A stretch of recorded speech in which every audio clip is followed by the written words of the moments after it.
Nós voltamos conversando com o desembargador Nilton Carvalho, do Tribunal de Justiça do Estado de Minas Gerais, e falando sobre ação de alimentos. Nesse bloco, ô Nilton, eu gostaria de saber como é que funciona o procedimento do direito de família. Faz a petição, como é que funciona a ação de alimentos? Tem uma audiência conciliatória, depois a instrução de julgamento. Como é que funciona a execução dos alimentos em relação às parcelas vencidas? Se tem pedido de prisão, os casos em que tem pedido de prisão, os casos que não tem. Explica um pouquinho aí para o nosso telespectador. Bom, Luiz Cláudio, alimentos, como eu falei no primeiro bloco, é uma ação que tem que ser rápida. Então nós temos uma lei especial, que é a Lei 5.478 de 68, ainda é vigente, evidentemente com as adaptações do Código atual, né, do atual CPC de 2015, mas que exige uma certa rapidez. Então, propõe-se a ação de alimentos, o necessitado, e já pede os alimentos provisórios, né? Ou seja, é uma antecipação de tutela, na qual o juiz vai fixar liminarmente os alimentos segundo o pleiteado na inicial, mas que tem que ter um certo lastro de prova, né? Não adianta também pedir exageradamente, você tem que demonstrar aquela necessidade sua na medida do possível. Aí o juiz fixa os alimentos provisionais, ou seja, você já começa a receber os alimentos. Dessa decisão cabe agravo ao tribunal pela parte que descontentar. Geralmente é o réu que vai pagar alimentos, ou o próprio autor, o menor, ou o ex-cônjuge, porque ele pediu 10, o juiz deu 5, deu ok, né? E a partir daí, hoje com a ênfase para a audiência conciliatória, é necessária uma audiência sim, de conciliação.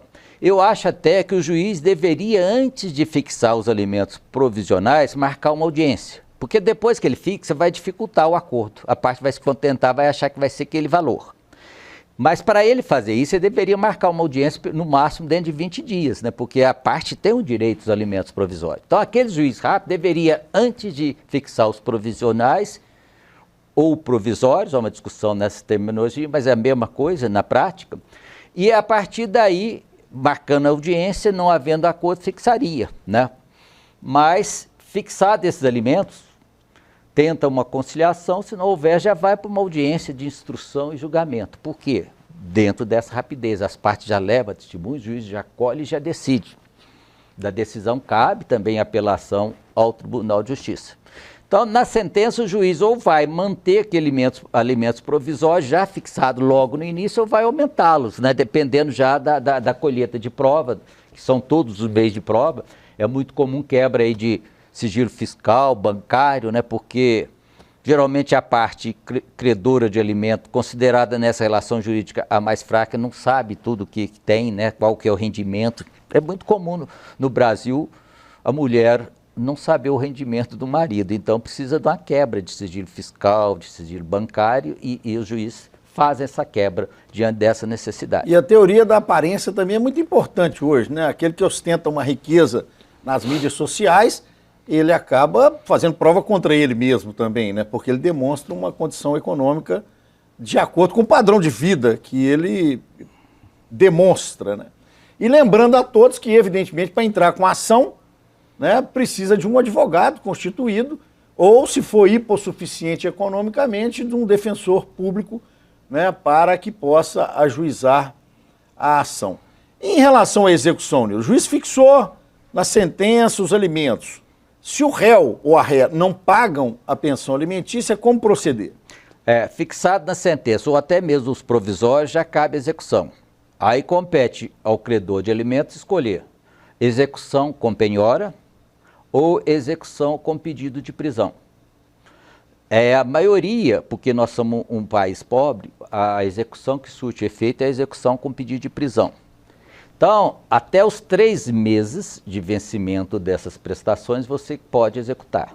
Se você deixar passar de 3 meses, a quarta, por exemplo, já não cabe execução com pedido de prisão. É por quê? Para não deixar acumular.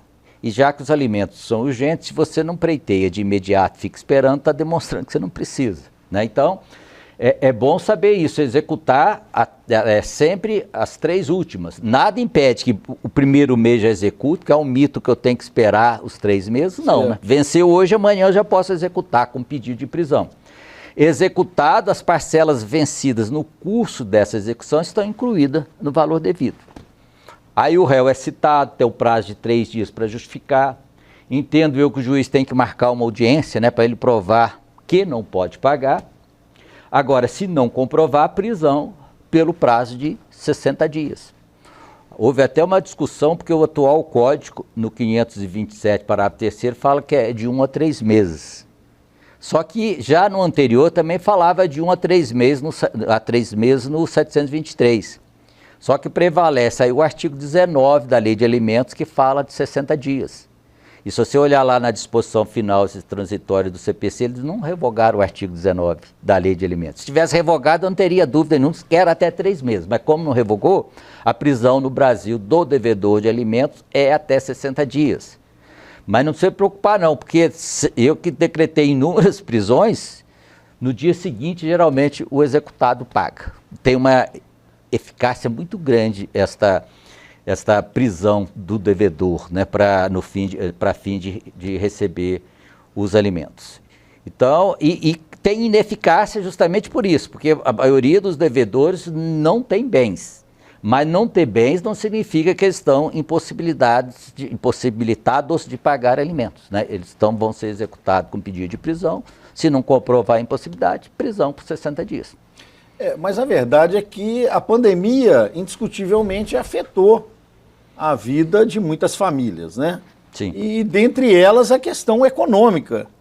Eu só vou fazer um esclarecimento aqui. A gente costuma chamar tecnicamente o alimentando, né, aquele que recebe os alimentos, porque são prestações contínuas. E o alimentante de quem paga os alimentos. Então, impactou, às vezes, a vida do alimentante, aquele que paga, né? Porque, às vezes, teve renda diminuída. O próprio empresário, por exemplo, às vezes tinha uma grande renda, porque era dono de um restaurante, ficou com o seu restaurante fechado.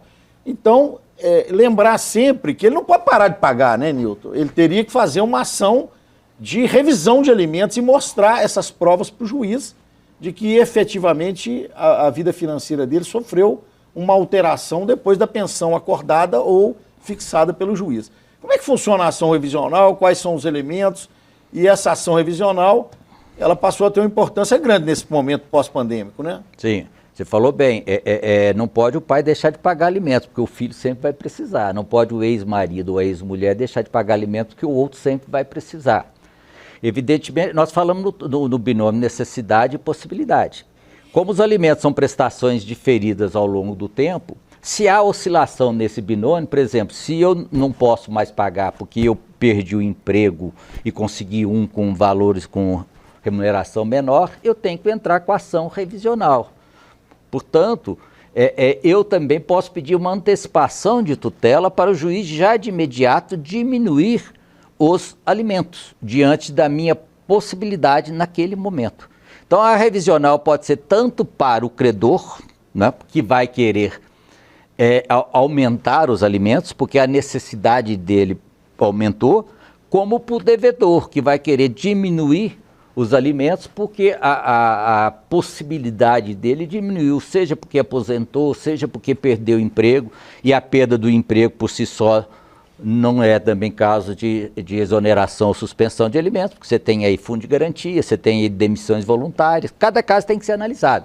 Mas, então a ação revisional é uma adequação dos alimentos em consonância com o momento presente, porque você, nesse caso, que você bem lembrou, em razão da pandemia, as ações maiores ajuizadas são pelos devedores que querem diminuir a pensão porque não consegue pagar em razão da dificuldade, fechamento do comércio, fechamento de empresas, etc., né? Pode haver até a suspensão, é um caso raro, né? Mas a rigor você pede a suspensão, a revisão dos alimentos, ou então num pedido alternativo, a suspensão realmente se o seu comércio fechou, combinado com pedido conjunto ou sucessivo, né, de revisão, caso não seja suspenso. No sentido de, você demonstra inclusive responsabilidade, né? Você quer pagar, mas segundo as suas condições. E como houve alteração na sua situação socioeconômica, então o Poder Judiciário tem que rever essa situação para você continuar pagando. para o filho, para o credor, é melhor que você pague segundo as condições do que você não pague. E se você não entra também com essa ação revisional, você pode sofrer uma execução. E provar isso no processo de execução com pedido de prisão fica mais difícil, porque é um processo mais sumário, né? Então você tem mais, e demonstra boa fé da sua parte. Ó, aqui eu quero pagar, mas segundo as minhas condições, não estou podendo pagar esse valor que foi fixado antes, por exemplo, dessa pandemia. Muito bem. Eu quero agradecer imensamente a participação do desembargador Nilton Carvalho, do Tribunal de Justiça do Estado de Minas Gerais, ele que nos ensinou aqui muitas coisas sobre o direito das famílias na área de alimentos. Lembrando a você, telespectador, que nós vamos depois fazer outros blocos sobre o direito das famílias e queremos a sua participação.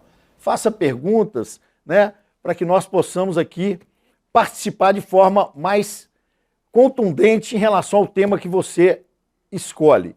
Dentre eles, a dissolução da união estável e o direito sucessório, que serão também abordados.